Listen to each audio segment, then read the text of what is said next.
I can't believe that this pinball machine is Systems are actually a fully Pacific operational. Rim Technician pinball machine. assigned. Sign I off. am so happy, and Ah, this is sorry, just spilled my a good time to coffee. talk about All Pacific systems Rim. go. We're on Welcome standby. to Nash and Nash World. Today's topic, Pacific Rim and fire.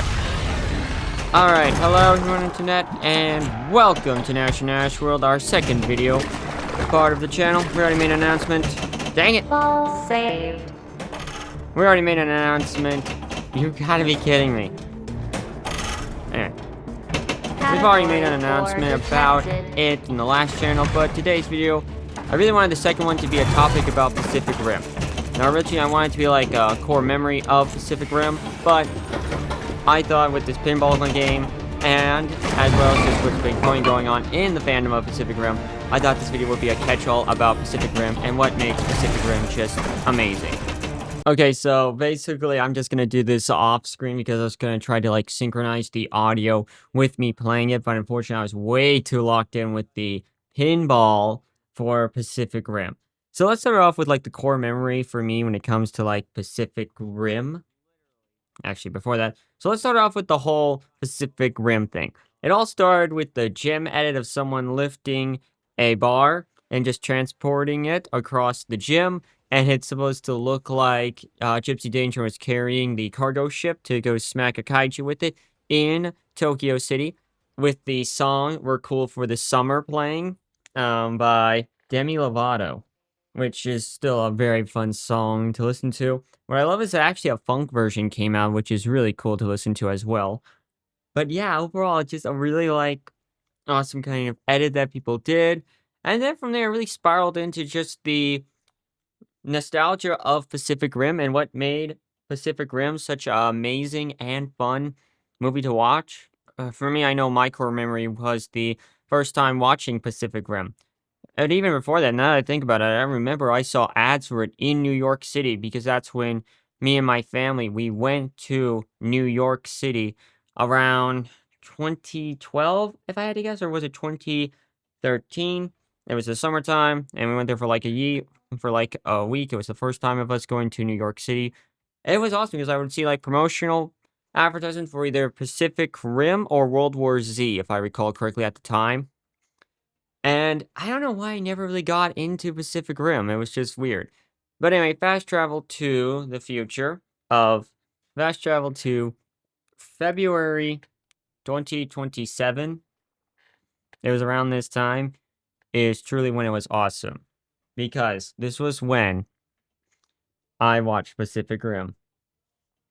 When I was building the new Hero Factory Lego sets from their final series that was coming out called Invasion from Below, which really was just the characters piloting mechs to fight giant monsters.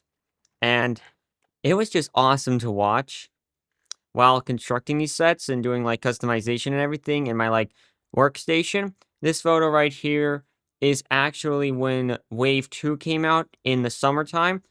And basically I just used tackle boxes and there's the iPad on the steps and I would build them there. It really was just like a core memory of me. It was anytime I would build like a Bionicle set or related to that, it would be structured like that. And it was just awesome. But yeah, it was always fun to watch and enjoy it. And I would always do it on the steps. It was just a fun little gimmick of mine. I just was one of those kids that just loved to be on the steps the whole time. And it was just nice. And then from that came, but yeah, back in February, I remember I rented Pacific Rim and it was just absolutely fun to watch and enjoy. It was my first time watching it. It was a great film. Yeah, I mean, like, Hiro del Toro did a great job. I could probably, like, glaze the movie so much, but there are way better professionals at it. I strongly recommend Niad from Film Comics Explained. I'll leave a link down below in his video about Pacific Rim. The one thing that I would say is the core thing about it was the two things when it came to the film. Number one, the film really showed, like, everyone coming together to take on the kaiju. That was beautiful to see. As well as also, during the production of it, Guillermo del Toro has pretty much removed all like external forces for inspiration for these monsters, as well as the Jaegers. So essentially, the developers or production team basically we're like, what do we do and how do we make these unique kaiju? And that pretty much was just amazing. And I just love how they did such a great job of making such unique kaiju from it. But yeah, that one came and go, and then from there, we had I ain't gonna sugarcoat it, we had Pacific Rim Uprising. That was, we don't talk about that one. Personally, I really like the concept, I would say, of, like, what it was advertising, what it was showing, that kinda stuff, better and more actionier. But I would say the ending was definitely terrible, as well as just the setup. For me personally, I would say the Jaegers were amazing to watch, as well as the kaiju were well built and structured. Still to this day, I would say my favorite Jaeger is absolutely Obsidian Fury. I absolutely loved how he was built, constructed, and just overall how powerful he was. He just had everything needed for what I was looking for into a Jaeger. But I will say from this, we had what I would argue is probably the second best mobile game I've ever played. Now, I would say the first best is Battle Nations. That one is a good game. I still play it. And really love that it made a revival and it came back. Enjoy it. But this one, Pacific Rim Breach Wars, was truly something. Now, when that came out, it was a cross promotion with the movie coming out. So that was nice, and it pretty much lasted until around 2020. I still remember. I'll get into that actually in a bit. But for now, let's just talk about the game and what made it absolutely incredible. So it was a puzzle matching game in which but it was like an RPG as well. So you could level up your Jaegers, but you can also basically you would fight in these matches like a tug of war, and you would have to match certain like pieces together. It was always satisfying. I remember on my school iPad, back when you could play on mobile games, I played that. That was just peak. It was so much fun, and it's definitely the second game. It's right now the only game I miss a lot that I don't know what I would give to have this game back because it was just fun. It had Jaegers from Pacific Rim Uprising as well as from the original Pacific Rim as well.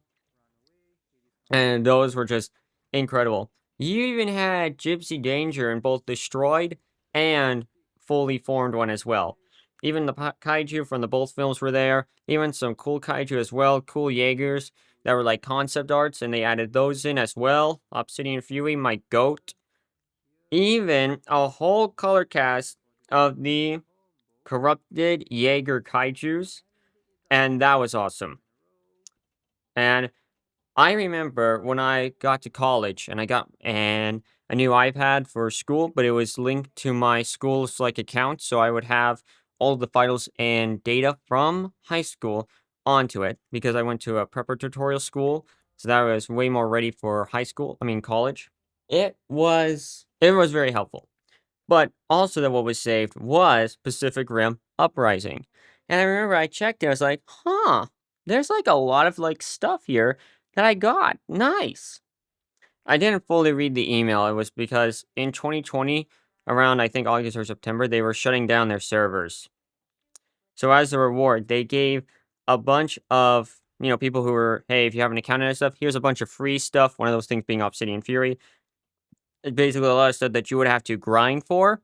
You just got for free to just play it before it goes offline completely. I don't know. It's one of those things like even now thinking about it, I deeply miss it, man, because it was just a fun mobile game to play. It truly was one of those ones that it just had like sauce to it. It just had like things. It was wonderful. It was great. Like literally when you would fight, you could do finishers, do things. Even if you were about to die, you could try to save yourself. It it was just well built. And it's gone. And to this day, I still miss it. And I know Battle Nations came back, and maybe I'm optimistic. Maybe this one will come back, but I don't know. But I do deeply miss this game so much. It was hours of fun. It was there. It was just a wonderful thing. And even now, looking back on it from like high school that I deeply hated to going to college where I was able to be the person I've always dreamt of being And this being there as my little transitional buddy, it was just nice. And I still remember, I remember when I found out about this, I called my grandparents to tell them about, like, some good news because, again, it was, like, my first time in college and everything, so it's just, like, a little bit transition-y, and it was just nice to my grandparents and celebrating, being all happy, like, "Guys, check it out, I got all this, like, free stuff, it was awesome, it was amazing." That's all. But, yeah, it was my first year definitely in college was truly, like, a magical time. But at the same time, future years got even better. And basically, the good correlates for that would be the first year, I didn't really found my group. But the years afterwards, I found my group and I found my friends who I'm truly am blessed to have. And to this day, we still talk, chat, and hang out. And I'm happy about that. But yeah, I know, sorry to get off tangent, but it's always those little core things that always is awesome on how. Anyway, so during the college time, there was also an anime of Pacific Rim. Not bad. I was expecting it more of a Monster of the Week setup plot, but overall, really fun and really good, like, anime. If you are a Pacific Rim person, I would say it satisfies the palate, but there could be better stuff out there. And of course, there's always like rumors nowadays if they're saying like they're bringing back Pacific Rim with like a TV show or something like that. And I'm like, I'll believe it when I see it. Um, but I will say the last thing that is, I hope this is going to actually be a real thing, but a creator on Instagram actually created a Lego Jaeger, actually, and I'm very happy about that. An Instagram creator, link down below, called Anything But Yes. An Instagram creator by the name of Anything But Yes is a person who is a Lego designer, and one of his biggest designs was a Lego Pacific Rim Gypsy Danger Lego set. And I gotta say, I absolutely love how this thing is built. It looks absolutely amazing. And I was posted on Lego Ideas, and it got a bunch of backing of support of 10,000 support tiers. And if I recall correctly, this site basically Lego was like, hey, if you guys can build something incredible, and if it gets enough votes, we will consider it to be a Lego set that in the future people can buy. And yeah, the creator actually created a beautiful Lego set. Looks absolutely amazing. You get the two main protagonists in the first film. And yeah, overall, I would say it just really looks nice for a Gypsy Danger Lego set. And I do hope that this set actually becomes a real thing. And so that's pretty much it when it comes to this video about just, chasing or revisiting the nostalgia of Pacific Rim, one of my favorite childhood. And I gotta tell you, that film still to this day is just absolutely an incredible film. If you haven't watched it, I strongly recommend watching the first Pacific Rim film. It is truly a spectacle to watch. So much details and so many things to like look into, and I highly recommend it. But yeah, that's it for this video of our second video here on the channel of Nash in Nash World. Hope you guys have enjoyed this video. This is Nash signing off. Hope you guys have enjoyed this video. Don't forget to check out our other YouTube channels if you're interested in checking out more content from NV. As well as don't forget about our Patreon. For as little as $5 a month, you are helping making a dream come true. But anyway, thanks again. This is NV signing off.